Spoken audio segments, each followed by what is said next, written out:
Greetings, Clausewitz here. So this is a response to I Am Shad's video where he asked the question if super specialized cutting swords, if they're not unnecessary, if it's not more like an overkill, it doesn't matter if it's like decapitated somebody or if it's just strike to like the half of its neck. In both cases he is dead and everything. And yeah, if it's not then unpractical to take away other advantages like better thrusting or good thrusting just to achieve this kind of cutting. Watch this video when you want to watch this, because I really go onto it and direct response to it, and he explained many points, and I hope that I don't go too much here into detail. I'm really bad at keeping it short, but here it goes. Before I actually want to answer this, or try to answer this or whatever, I want to give more perspective into this. And these are 2 points. 2 points of technical terms of physics which are important for these weapons and for the understanding of especially these weapons. The first is cutting or cut. We use it as an overall term when we don't talk about thrusting basically. And then we call like a falchion or a messer and a katana or like cutting specialized swords. But I want to say here, cutting doesn't mean the same every time when we use it. The point is, what is cutting? Cutting is basically separation of material. So a thrust is actually the same as like if I do a draw cut or like a strike and hack on something. In both cases the material is separated. I want to apply force on the material to separate it in itself. So I would say that a cut actually, just when we talk about it in weapons, it doesn't just mean like a cutting technique. This is famously with katanas like this draw cut or push cuts and everything. So basically when you try to go away from the target, and yeah, when you cut it or slice it, how we call it. We can also call it slicing techniques. It doesn't care how it's called, but we have to differentiate it. And then we have thrusts, slicing, cuts, whatever, and we have strikes. I would call it strikes in the sense of really directly towards the target. This is what we do with axes basically, or with many axes, not with all axes. Another important thing in weapons is that also you actually want the most of the force, as most as you can get, transferred into the target. So yeah, you can do damage basically.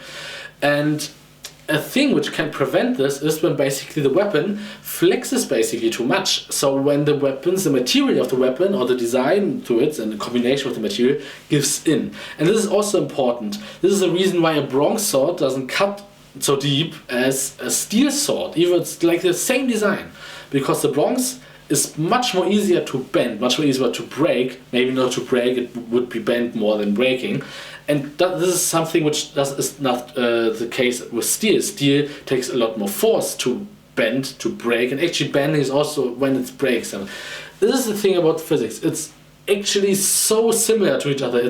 There's nearly no difference, or little small differences, which can be a huge impact on the result. But it isn't actually so different than we think. But it is different what we do with our body. If I stab something or thrust, or if I strike, or if I cut, it's really different how I do it, and in terms of range to my opponent, in the time I need, and the force I need to it, and actually what for materials I now can work with, and which weapon designs will work with this. Just to keep this in mind, because a katana and a shamshi, a tulwas, are maybe tulwa not so much, but shamshis and katanas are basically weapons, sabers also, made for cutting, slicing techniques. Really the draw, push, cut stuff. With some of these weapons you can also strike fairly effectively. With katanas and shamshi you should be able to strike good with it.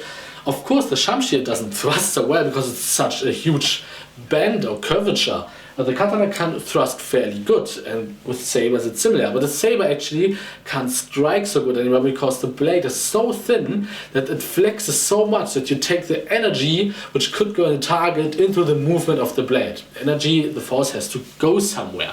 And weapons like messer or falchion are really more a striking approach. You want to enhance the pure striking capability. You go more in direction of an axe. And actually in some axes you see that they wanted to go in the direction of cutting, or basically of sword stuff or of knife stuff. Because some axe heads are really designed like the Dane-X to when you strike with it, you actually really do a cut because of its like curvature. You have like not this typical X design, but really like a part which is like here, which goes up, really in this curvature up. So when you strike something, you do actually a simple draw cut.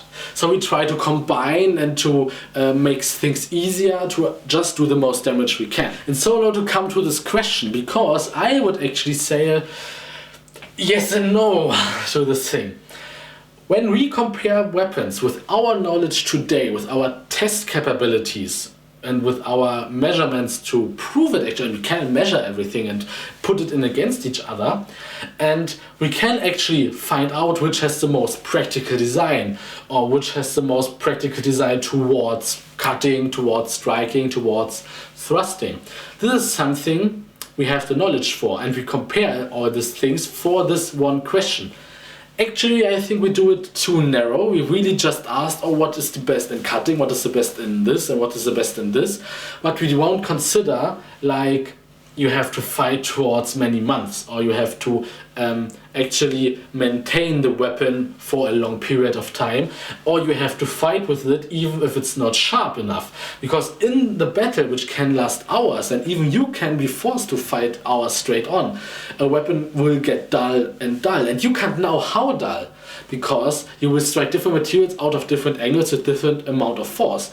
Therefore, you maybe want a weapon which is more sturdier and which is more forgiving if it's not sharp or not an edge aligned with very well with what we see in typical X designs. And now considering this is when we go back in time, basically, the people didn't have the knowledge and didn't have the data and not the means to measure all this stuff, to test it out.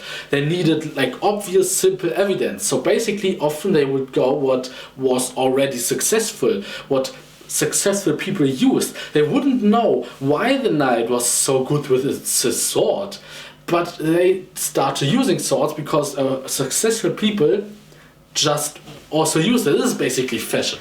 And this is also a thing, and I can't hear this point anymore, like, oh, people just used what was like the most practical because their life depends on it, but they couldn't know what was the most practical. This is what I want to say. They had to know out of their knowledge, which is fine. This is why I would say what the people did was okay, it was the right decision because they couldn't know better. He couldn't know better that actually a different weapon would be a more effective approach because he can't understand how it works, he couldn't see it. So just to summarize it, people hadn't the knowledge, the understanding of everything, how it worked. They didn't have the experience of everything. They wouldn't know of everything, how every weapon would perform in every circumstance. They couldn't know the circumstance they will find themselves in. They had to rely on the weapon. They had to feel confident about the weapon.